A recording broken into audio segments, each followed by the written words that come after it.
This game contains scenes of explicit violence and gore.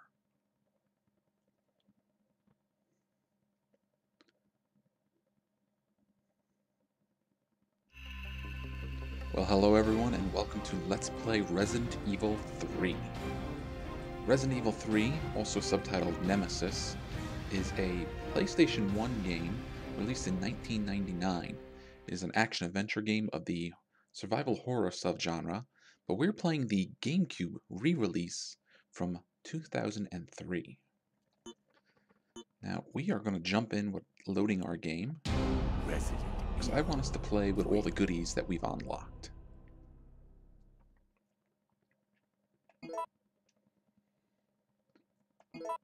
Okay, so we have the options here: continue, which is where we would continue from our last save, and restart, which would let us begin the game anew from the beginning, mercenaries, which is a special mini-game, and the epilogue, which allows us to look at short epilogue files that let us know what happened to characters from previous Resident Evil games. We're going to pick restart, because we want to start from the beginning with all our goodies. It all began as an ordinary day in September. An ordinary day in Raccoon City. A city controlled by Umbrella. No one dared to oppose them, and that lack of strength would ultimately lead to their destruction. I suppose they had to suffer the consequences of their actions, but there would be no forgiveness. If only they had had the courage to fight. It's true that once the wheels of justice begin to turn, nothing can stop them. Nothing. It was Raccoon City's last chance, and my last chance. My last escape. Last Escape was also one of the other subtitles that may have been used for this game. And now we're going to take a moment and just enjoy the opening cutscene here, and then we'll start playing the game.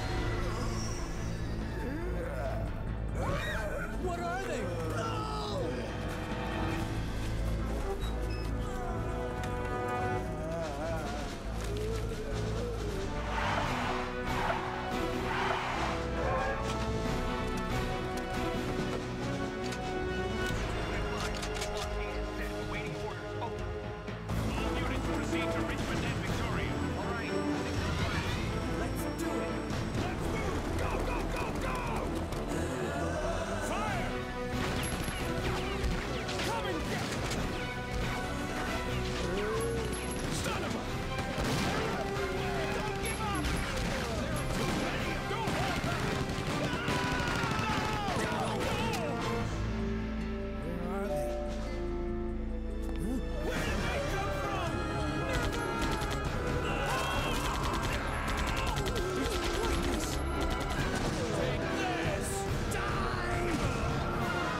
Yeah, things are not going well in Raccoon City right now.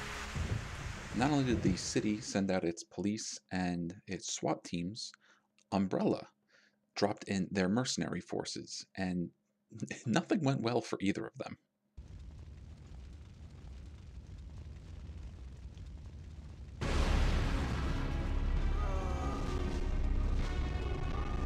Alright, well here's Jill, and we now have control over her.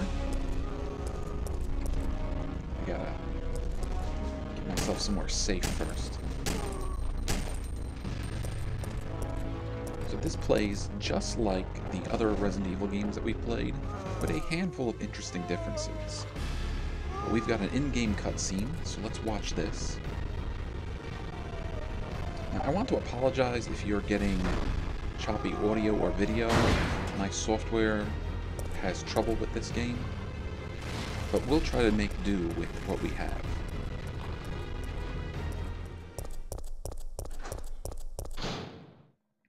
September 28th, daylight.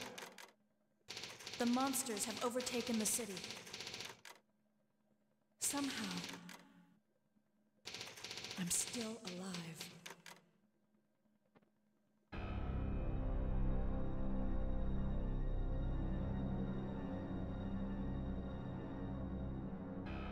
Okay, we've got to get out of here. What? What do you think you're talking about? I just lost my daughter out there! How dare you tell me to go back outside? I'm sorry about your daughter, but there isn't gonna be any rescue. We have to get out of here! No! I'm not going anywhere! I'd rather starve to death in here than be eaten by one of those undead monsters! Now leave me alone! Well, he's a little upset, but I think it's understandable. Come on, buddy, you sure you don't want to talk this out? Told you! I'm not leaving! Never! Alright, well, we're going to leave him alone. And the first thing we're going to do is we're going to open up our inventory. Now, we have a handgun with unlimited ammunition because I've unlocked unlimited ammunition for all our weapons. We also have over here the reloading tool. Now, I'm also going to take a look at our files because we have game instructions A and B. Normally, when you start this game from the very beginning, your first time through, these two instructions will be in your inventory. We're going to take a minute to look at both of them. These instructions will not only explain how to play the game, but will also give us a little insight into the new mechanics. So game instructions A. Your survivability depends on how you play. Good luck. Targetable objects. Some barrels and explosives located in the environment are targetable objects. By shooting them with your weapon, you can expect various results. To aim, press the attack stance, the target all button. Quick turn. Now this is something new for Resident Evil 3. The player can turn 180 degrees. While walking backwards, press the cancel button, or toggle the C stick in the direction desired. Emergency escape. When an enemy grabs your character or your character is falling down, you can escape quickly by pressing the control stick and buttons rapidly. Dodge. Your character can dodge an attack by pressing the attack stance button or pressing the A button while holding down the attack stance. This requires a little bit more explanation. When enemies try to attack you, say when a zombie lunges at you or some of the bigger enemies take a swing at you, depending on the attack they're doing, you can dodge out of its way either by ducking or rolling to the side or stepping back by timing either pressing the attack button or pressing the A button while holding the attack button. It kind of takes a little trial and error, and I'm not great at it, and I tend to do it more often by accident, but you'll get a chance to see some of the dodging during the course of the game. Get on or off objects. Your character can get on or off some objects. Face the object, and while walking against the object, press the A button. The map. Press the map button to view the map. On outdoor maps, you can zoom and unzoom the view by pressing the A button. You can also move the map with the control stick. Press the start pause to choose other maps you have acquired. Live selection. In-game events called live selection will occur periodically when your character faces dangerous situations. When a live selection occurs, a screen appears. Make your choice promptly by using the control stick and confirming with the A button. Once again, this is something that's going to happen a few times during the course of the game, and when it does, we'll take a minute to explain it and look at the different selections. Skipping events. Depending on the event, you can skip it. To skip an event, press the start pause button. That just means if we didn't want to watch a cutscene or an in-game cutscene, we could skip it. Game instructions B. Ammunition creation system. To create various ammunition, you need to use the reloading tool and gunpowder. The reloading tool. This is a necessary item if you want to create different types of ammunition. By combining the gunpowder and reloading tool, various types of ammunition will be created. Gunpowder. Mix materials to create various types of ammunition. There are three types of basic gunpowder, A, B, and C. Please note that gunpowder C is created by mixing A and B types. How to mix gunpowders. You can create various kinds of bullets by mixing the different gunpowders. There are 13 different kinds of gunpowders in all. For example, A will make handgun bullets, B will make shotgun shells, C will make grenade rounds. A and C will make flame rounds, B and C will make acid rounds. C and C will make freeze rounds, while 3 Cs will make magnum bullets. Mixing gunpowder with grenade rounds. Now this is something I usually forget about, but if you combined a certain type of gunpowder with grenade rounds, special types of grenade rounds will be created. So for example, taking a grenade round and mixing it with gunpowder A will get us a different type of grenade round, and so forth. Alright, mixing level improvement. If you repeatedly create the same type of ammunition, your skill will be improved, and you will be able to create more powerful ammunition. So what that means is, the more ammunition you create over time, you will be able to create more of it. So, for example, when we make our first bit of handgun ammunition, we'll make 15. But as we do it more and more often, that number will go up to, say, 17, 21, so forth. And eventually, you will get so good at creating ammunition that we can create more powerful types.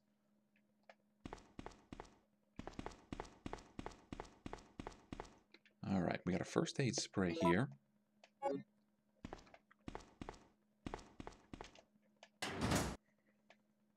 And some handgun bullets. So, like other Resident Evil games, using first aid sprays will heal you to full health, but using them too often will reduce your score. Now, I'm going to try to avoid using first aid sprays, but I'm also not really trying to get a high score. We're just going to play for fun and try to experience as much of the game as possible. Will you take the warehouse key? Of course we will. What kind of silly question is that? Alright, here's our first bit of gunpowder.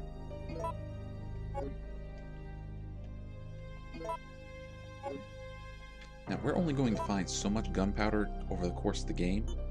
I'm going to use it very specifically, but we could, if I wanted to, combine gunpowder A and A to make gunpowder AA, which would create even more ammunition. But what we're going to do is just combine one gunpowder A with our reloading tool, and we got ourselves 15 handgun bullets. And there's an ink ribbon.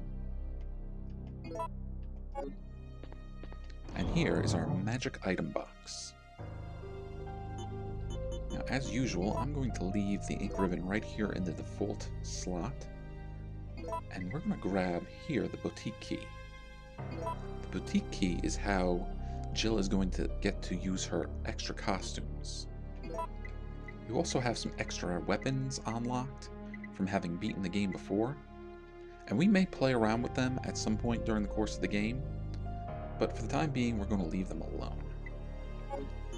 Okay, what am I going to do? I think we'll put the reloading tool here, and all of this down here.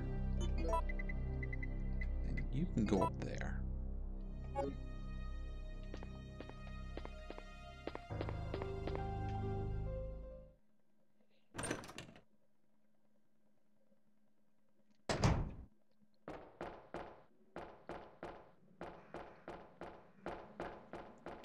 Oh, here's something I didn't think to mention. Normally, to go up and down stairs in Resident Evil games, you would have to approach the stairs and press the action button. In Resident Evil 3, you can just walk up and down them by walking into them. You've used the warehouse key. We no longer need it, so we're getting rid of it.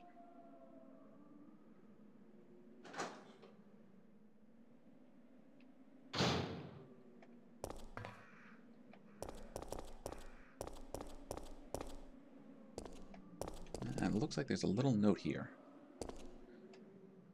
That's one of the things I've been trying to pay more attention to, is little details in the background.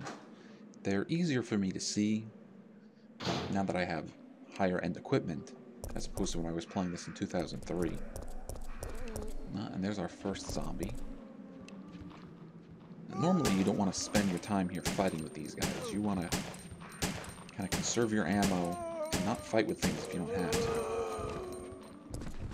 But we've got all the ammunition we need. But still, I won't take my time fighting with too many enemies.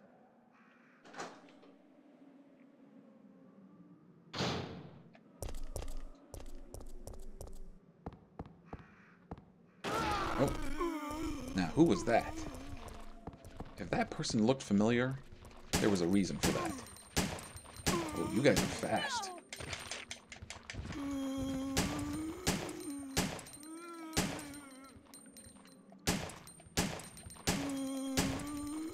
That was our buddy Brad Vicker, the helicopter pilot for S.T.A.R.S team. I don't know what he was doing in there. I'm sure it wasn't pleasant.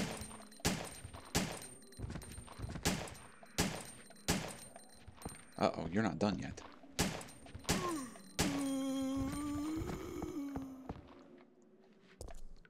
I know I said I wouldn't take too much time fighting all the enemies, but there are some we have to take care of.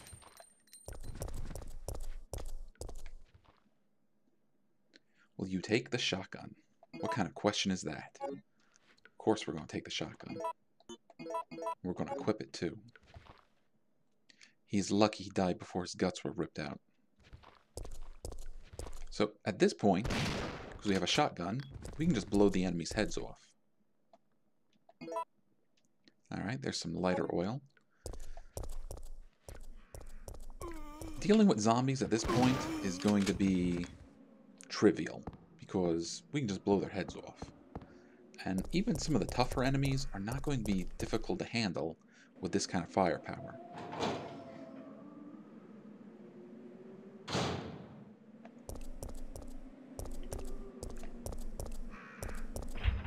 Well, we're not going that way.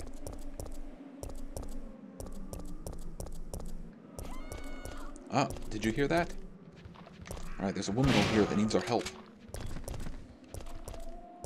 And there's one of the barrels the game was talking about. We could have blown this barrel up and did tremendous damage to the enemies. But be careful, because you can also do tremendous damage to yourself. Alright, we've gone in a big circle. Uh-oh. I heard her yelling again.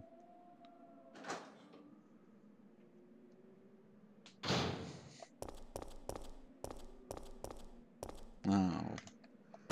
Doesn't look like we were in time. She's dead.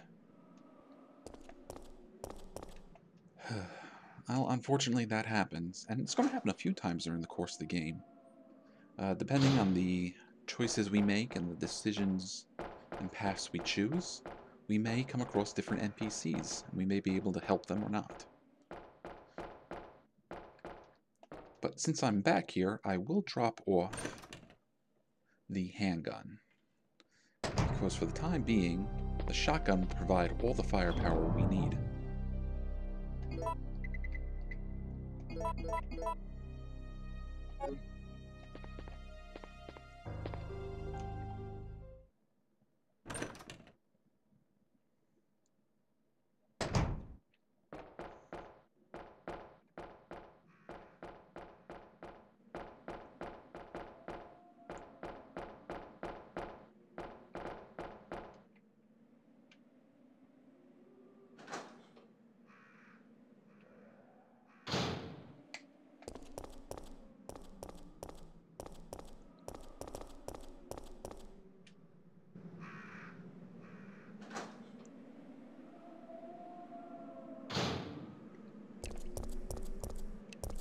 Well, we've checked out here. We've also checked this area. But we did see Brad run off in one direction, so we're going to follow him. And here are some of Resident Evil's iconic green herbs.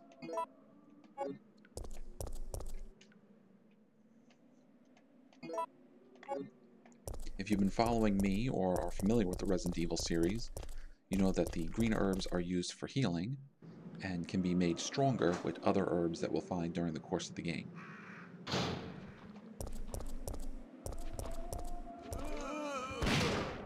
Gotcha. Now that one didn't get his head, so it just knocked him back. But even just 2 shots at this close of a range put him down. I heard somebody screaming. It looks like we were not quick enough to be able to help this guy.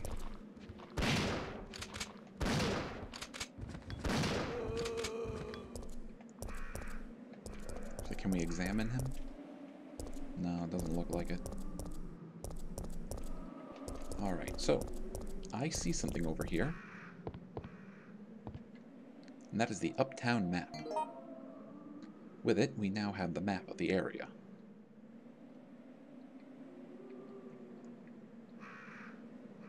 Now this red area is where we are right now. This blue area is where we want to go. And if you look in the back of this alley, you can see a van that looks like it reads Gun Shop Kendo. Kendo's Gun Shop was one of the stores we found in the second Resident Evil. And since I'm mentioning the second Resident Evil 3 takes place respectively the day before and the day after the events of Resident Evil 2.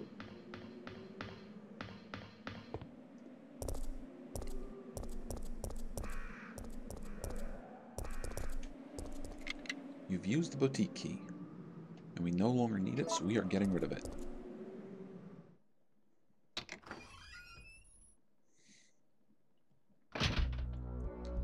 Now, this room is where Jill can try on her different costumes. If you've seen me play the other Resident Evil games, I usually change them periodically during the course of the game so we can take a look at all of them. But Jill isn't going to have many chances to come back this way, so we're just going to look at all 5 of them right now. And all 5 of them are unlocked over the course of playing the game. So let's start here. There's an outfit that should fit you. Let's change. Did that black outfit look familiar to anyone? Well, if it did, there's a reason. Because that is Regina's outfit from Dino Crisis. She's even wearing a red wig. Okay, now in here we have something that looks like a black leather biker outfit.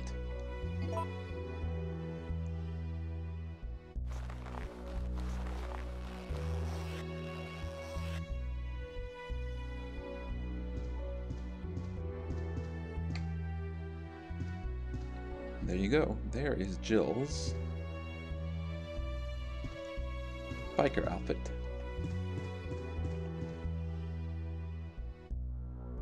Alright, now this one looks like a disco outfit, and I like to call this Jill's Saturday Night Fever costume.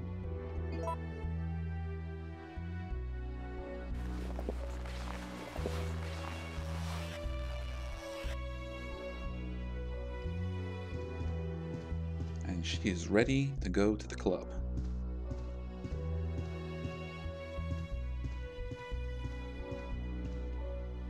Now, this looks a little more traditional.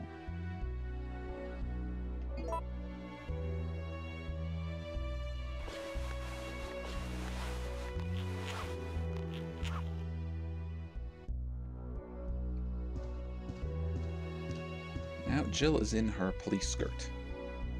For whatever reason, it makes me think of a, what do you call it, one of those parking meter police officers. And finally, we have Jill's first outfit from the first game.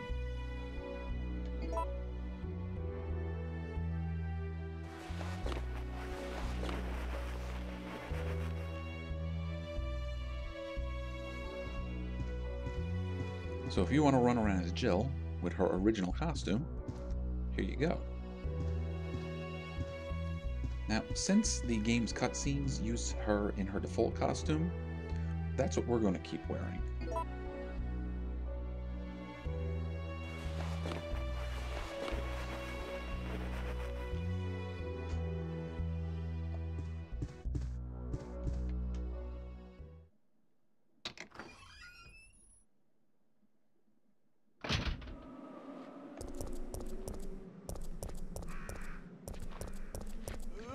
And this poor guy got chowed down on zombies, became a zombies too.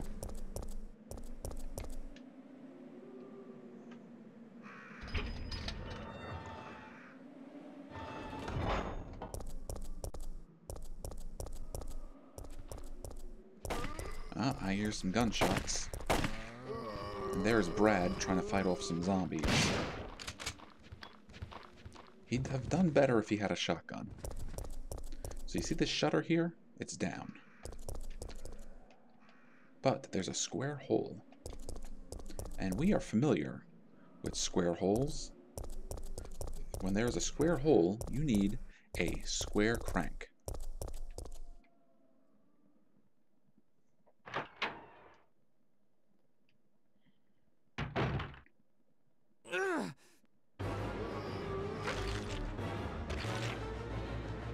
Brad is not doing good. Get away!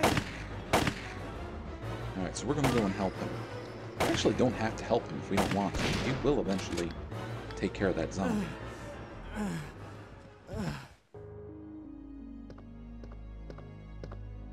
Brad, hang in there.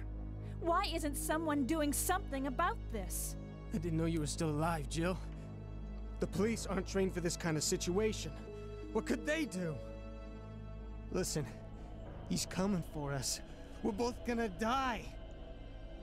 What are you saying? You'll see. He's after S.T.A.R.S members. There's no escape. Uh-oh. Well, Brad is worried because he's being chased down by somebody who's after S.T.A.R.S members.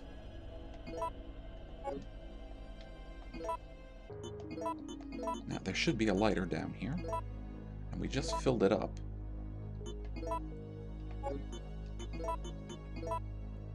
An oil lighter.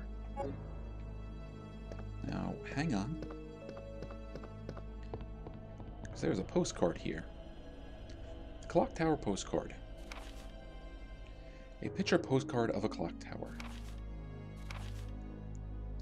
The following explanation is printed on the backside. A landmark spot, St. Michael's Clock Tower. So here's something else I should mention. Over the course of the game, we can find files, notes, pictures that help explain what's going on. And there are quite a few of them. But if we can find them all, and we can find them all in the right order, we will unlock a special note called Jill's Diary, which gives us even more information into what's been going on.